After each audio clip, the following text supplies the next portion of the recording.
Namatay ang isang lalaki sa Zamboanga City matapos pagsasaksakin ng isang ex-convict na dating asawa ng live-in partner ng biktima. Nagbabalik si Tek Ocampor para sa iba pang balita sa Mindanao.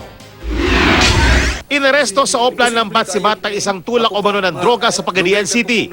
Nakuha sa kanya ang 6 na pakete ng shabu na pag-alaman ding nagbebenta ng baril ang suspect.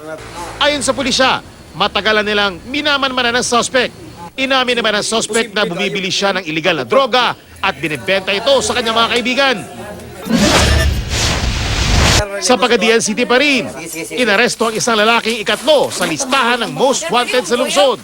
Naharap sa patong-patong na kaso ang suspect, kabilang na ang mga kasong murder, frustrated murder at attempted murder. Tinangkapang tumakas ang suspect nang arestuhin siya ng mga pulis. Itinanggi ng suspect na may kinalaman siya sa mga kasong kinaharap niya. Sa parehong lungsod, nasugatan ng isang lalaki matapos pagbabarilin umano ng dalawa niyang pinsan.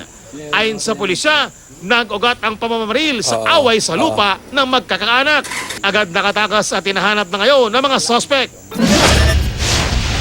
Sa Zamboanga City, namatay ang isang lalaki matapos pagsasaksakin umano ng isang ex-convict. Nagtamo ng saksak sa iba't ibang bahagi ng katawan ng biktima. Ayon sa pulisya, dating asawa ng ex-convict ang live-in partner ngayon ng biktima. Posibleng selos ang pinag-ugatan ng krimen. Hinahanap na ngayon ng suspect. Sa Cotabato City, biglang nagliyab ang isang malaking puno ng balete na nasa tabi ng isang paralan. Agad tinawagan ng mga bumbero matapos makita ng isang residente ang nasusunog na puno. Ayon sa residente, may nakita siyang nagwawalis sa lugar at nagsusunog ng tuyong dahon malapit sa puno bago ito masunog.